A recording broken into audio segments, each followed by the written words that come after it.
O Senhor esteja convosco. Ele está no meio de nós. Proclamação do Evangelho de Jesus Cristo segundo Lucas. Glória a vós, Senhor. Um dia Jesus estava rezando num certo lugar. Quando terminou, um de seus discípulos pediu-lhe: Senhor, ensina-nos a rezar, como também João ensinou a seus discípulos. Jesus respondeu: Quando rezardes, dizei: Pai, santificado seja o teu nome. Venha o teu reino. Dá-nos a cada dia o pão de que precisamos e perdoa-nos os nossos pecados, pois nós também perdoamos a todos os nossos devedores. E não nos deixeis cair em tentação. Palavra da salvação. Glória a vós, Senhor. Ave Maria, cheia de graça, o Senhor é convosco. Bendita sois vós entre as mulheres, e bendito é o fruto do vosso ventre, Jesus. Santa Maria, Mãe de Deus, rogai por nós, pecadores, agora e na hora de nossa morte. Amém. Em nome do Pai, e do Filho, e do Espírito Santo. Amém. Amém. Queridos irmãos e queridas irmãs, no dia de hoje nós encontramos algumas realidades bastante interessantes e ao mesmo tempo muito atuais para os tempos em que vivemos e que nos encontramos. Porque, queridos, nós encontramos uma realidade muito importante, que primeiro que é necessário caminhar e fazer as coisas de acordo com aquilo que a igreja nos ensina. Há um tempo temos falado disto e parece que é um grande absurdo dizer que um cristão precisa agir de acordo com aquilo que a igreja nos ensina. Ora, se há dúvida do que a igreja nos ensina, basta procurarmos entender melhor o que é que ela nos ensina. Em um tempo onde não havia acesso à informação, era muito mais tranquilo. Talvez escutar de alguém é porque eu não sei o que a igreja diz a respeito. Porém, no tempo onde a informação é tão acessível, basta jogar na internet qualquer tema que nós encontramos, não há muita justificativa. E por isso que aquela tal ignorância invencível que alguns se apoiam, ela vai cada dia mais deixando de existir. Se existe alguém ainda que se apoia por ser salvo na ignorância, e essa ignorância precisa ser invencível, eu acredito que talvez vai chegar um dia que este dito sacramento, como alguns dizem, ele vai deixar de existir, porque é impossível que alguém não consiga acessar a verdade do Evangelho e aquilo que a igreja nos ensina. Na verdade é possível em lugares onde a informação é retida, em lugares onde as pessoas não têm liberdade de buscar se informar. Aí sim também é possível que exista esse tipo de ignorância. No entanto, queridos, até nesses lugares, se pensarmos uma China da vida, as pessoas morrem por conta da verdade do Evangelho. Então também lá chegou, porque os santos chegaram lá. Então é preciso ter muito cuidado com isso. Depois, por que eu digo isto? Porque nós temos São Paulo, uma figura emblemática, a quem o próprio Senhor aparece. Paulo, por que me persegues? Paulo atribui a si mesmo o título de apóstolo, é o último dos apóstolos, aquele que o Senhor apareceu como que um abortivo, e é assim que Paulo vai dizer. E depois de Paulo já ter feito muitas pregações, vai dizer no dia de hoje: 14 anos mais tarde, subi de novo a Jerusalém com Barnabé. Para quê? Para que eu não tenha corrido em vão. Porque Paulo precisa levar a igreja, e a igreja, portanto, são os apóstolos, aqueles a quem nosso Senhor confiou, é Pedro, para saber se de fato a maneira dele de proceder está de acordo com a vontade de Deus ou não.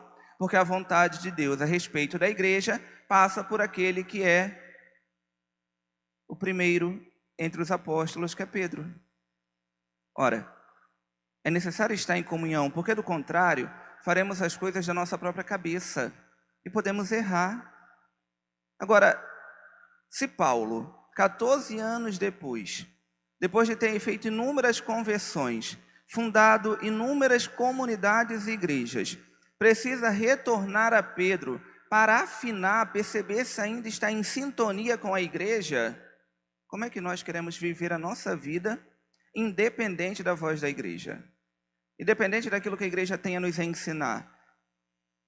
É estranho pensar que existam homens e mulheres que querem viver a própria vida se fazendo de surdos aquilo que a igreja ensina, aquilo que a palavra de Deus ensina, aquilo que o próprio Deus nos pede. É no mínimo esquisito. Porque no final das contas, quando fazemos comunhão, quando recebemos o sacramento da Eucaristia, entramos em comunhão com o Senhor, mas entramos em comunhão com a igreja também, com o corpo místico de Cristo. Quando professamos a fé no domingo, creio em Deus Pai Todo-Poderoso, estamos também professando uma única fé, com todo um corpo. É todo um corpo, é toda uma sociedade mística que reza. E que comunhão é esta que eu tenho, que o meu agir é diferente daqueles que eu digo estar em comunhão? É esta incoerência e esta incompatibilidade que Paulo vai chamar a atenção de Pedro no dia de hoje.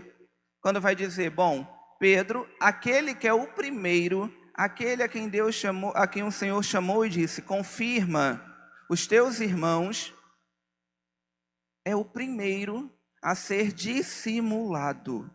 Porque é esta palavra. Ele dissimulava. Era incoerente. Tinha dois modos de proceder. Aquilo que no domingo nós vimos que não é possível. Precisamos ser inteiros. E é isto que Paulo vai chamar a atenção de Pedro no dia de hoje. Não é possível viver de dois modos. Não podemos viver de um modo na frente da igreja e de um modo fora. Se por um lado Paulo vê que é necessário afinar o conteúdo da evangelização, o modo de evangelizar com Pedro, ele vai dizer para Pedro que não pode haver incoerência. Hipocrisia é a palavra de Paulo no dia de hoje para Pedro. Ele corrige a hipocrisia, porque a fé de Pedro não está sendo capaz de mudar o seu modo de agir. E ele tem sido hipócrita. Ora, queridos, isso é muito atual para todos os tempos. E é muito atual para cada um de nós também. Porque existem muitas vezes em nós a tendência em professarmos uma fé dentro da igreja e na nossa vida particular, privada, agirmos de maneira completamente oposta. Sermos hipócritas. Porque no final das contas, ele quando estava com os gentios, fazia refeições com os gentios, se portava como gentio, e depois, com medo da opinião, com medo do julgamento dos judeus, quando os judeus se aproximavam, se afastava dos gentios. Fazemos o mesmo muitas vezes, e nesse período de eleição, então, como fizemos? Como fizemos? Muita gente que diz assim, eu nem falo para não criar confusão. E depois de algumas coisas, alguns discursos, eu fui me perguntando, será que não fala porque não gosta de discutir?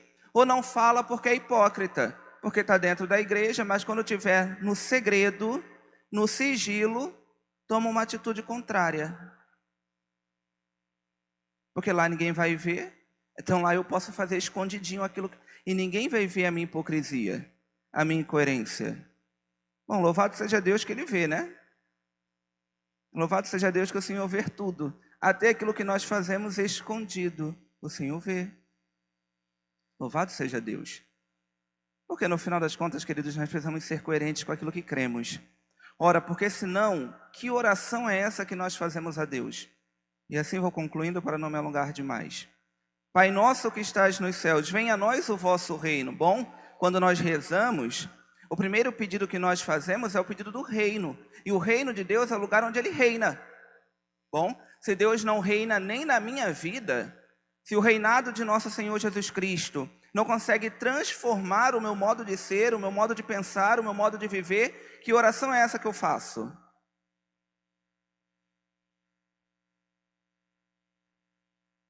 E a partir do reino de Cristo em mim, na minha alma, aí nós vamos também mudando as estruturas sociais, vamos mudando o mundo.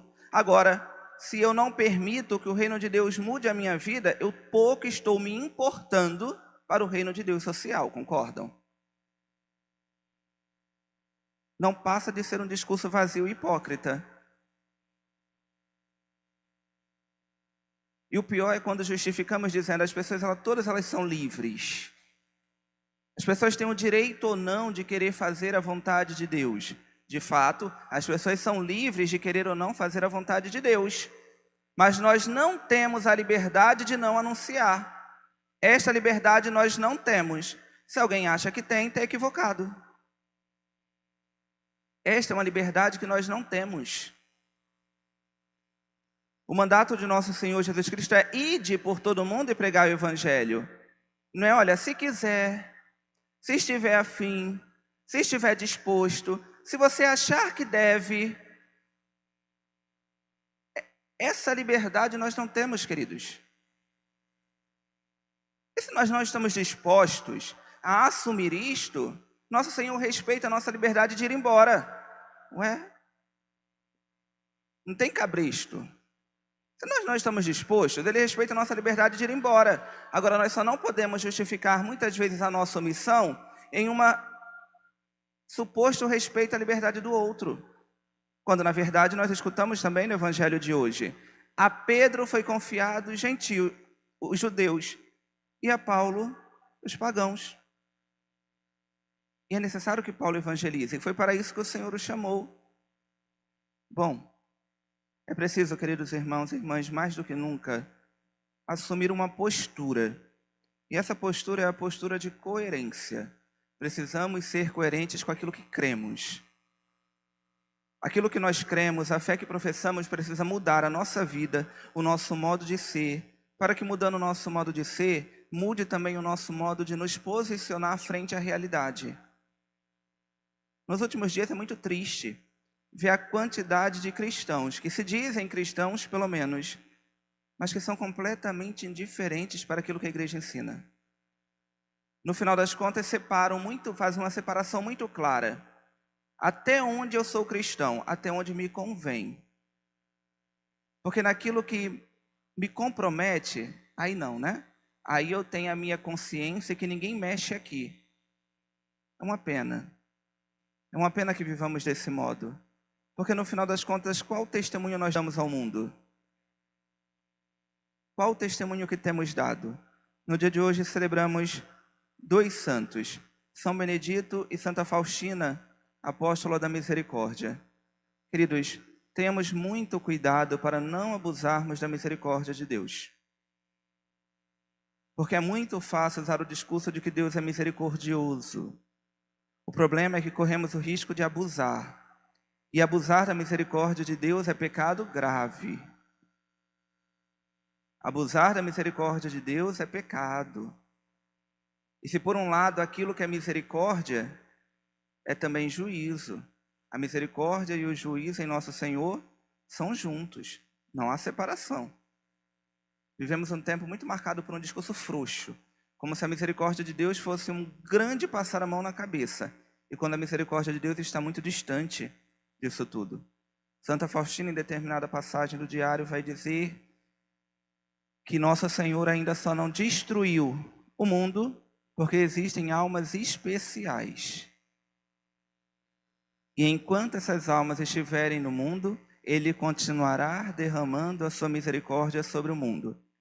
Rezemos a Deus para sermos contados entre as almas especiais, sobre quem o Senhor continua derramando a sua misericórdia. Porque, queridos, é fato que o Senhor voltará para julgar vivos e mortos, e cada um vai receber o prêmio daquilo que lhe é devido.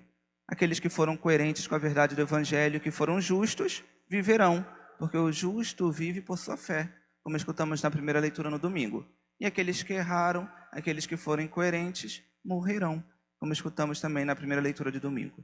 Louvado seja nosso Senhor Jesus Cristo. Para sempre seja louvado. Elevemos a Deus as nossas preces.